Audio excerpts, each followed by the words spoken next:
ইরানের ভূখণ্ডে আশ্রয় পড়া বিমান থেকে নিখোঁজ হলো মার্কিন ক্রু। ৪৮ ঘন্টার মধ্যে তাকে উদ্ধার করেও নিয়ে গেল যুক্তরাষ্ট্র, অথচ খোদ ইরানই তাকে খুঁজে পেল না। আটকে পড়া মার্কিন ক্রুকে কেন খুঁজে পেল না ইরান? কি কৌশল বা প্রযুক্তির সাহায্যে যুক্তরাষ্ট্র সফল হলো?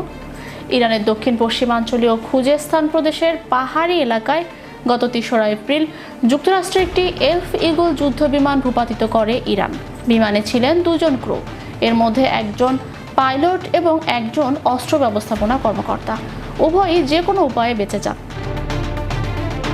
কিন্তু ইরানি ভূখণ্ডে পড়ে যাওয়ায় যুক্তরাষ্ট্র শুরু করে এক অত্যন্ত ঝুঁকিপূর্ণ কমব্যাট সার্চ অ্যান্ড রেস্কিউ বা CHAR অভিযান। যুক্তরাষ্ট্র প্রথমে সহজেই পাইলটকে উদ্ধার করে, পরে দ্বিতীয় ক্রু সদস্যকে ২৪ ঘন্টারও বেশি সময় ধরে খুঁজে বের করে নিরাপদে ফিরিয়ে আনে। প্রেসিডেন্ট ডোনাল্ড ট্রাম্প বলেন, মার্কিন যুক্তরাষ্ট্রের সামরিক বাহিনী ইতিহাসের অন্যতম সাহসী উদ্ধার অভিযান শেষ করেছে।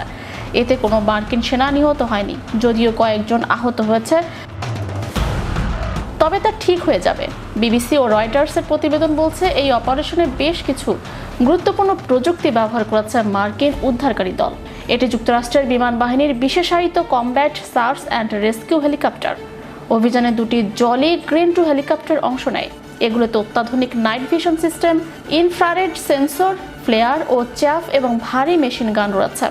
এর মধ্যে একটি হেলিকপ্টার ইরানের গুলিতে ক্ষতিগ্রস্ত হয়, কিন্তু নিরাপদে ফিরে আসে। এই বিমানটি হেলিকপ্টারগুলোকে মাঝ আকাশে জ্বালানি সরবরাহ করে এবং CHAR মিশনের কমান্ড অ্যান্ড কন্ট্রোল হিসেবে কাজ করে। এতে অত্যাধুনিক যোগাযোগ ব্যবস্থা ও সার্ভাইলেন্স সরঞ্জাম রয়েছে। ক্রুরা ইজেক্ট করার পর তাদের সঙ্গে থাকা পার্সোনাল লোকেটর বিম সক্রিয় করে। দ্বিতীয় ক্রু সদস্য পাহাড়ি খোঁজে লুকিয়ে থেকে এই বিম ব্যবহার করে নিজের অবস্থান জানান দেয়, পরে এনক্রিপ্টেড রেডিওতে যোগাযোগ স্থাপন করেন। রয়টার্স বলছে, এটি উদ্ধারের অন্যতম গুরুত্বপূর্ণ অংশ। ক্রুরা প্রশিক্ষণ অনুসারে ধ্বংসাবশেষ থেকে দূরে সরে গিয়ে উঁচু স্থানে লুকিয়ে থাকেন, শত্রুর চোখ এড়িয়ে চলেন এবং ধরা পড়লে প্রতিরোধ করার কৌশল প্রয়োগ করেন। দ্বিতীয় ক্রু 24 ঘন্টারও বেশি সময় একা পাহাড়ে টিকে থাকেন। শত শত স্পেশাল ফোর্স সদস্য এই অভিযানে অংশ নেয়। এর থান্ডারবোল্ট বিমান ক্লোজ এয়ার সাপোর্ট দেয় এবং ইরানি বাহিনীর উপর আঘাত হানে। এছাড়া drone, satellite surveillance, cyber intelligence এবং CIA বিভ্রান্তিমূলক প্রচারণা ইরানি বাহিনীকে দিক ভ্রষ্ট করে।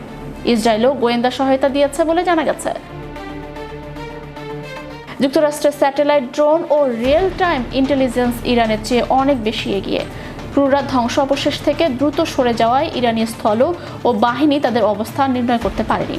সেই সঙ্গে ইরানের খাড়া পাহাড় ও খাঁজে লুকিয়ে থাকা সহজ ছিল।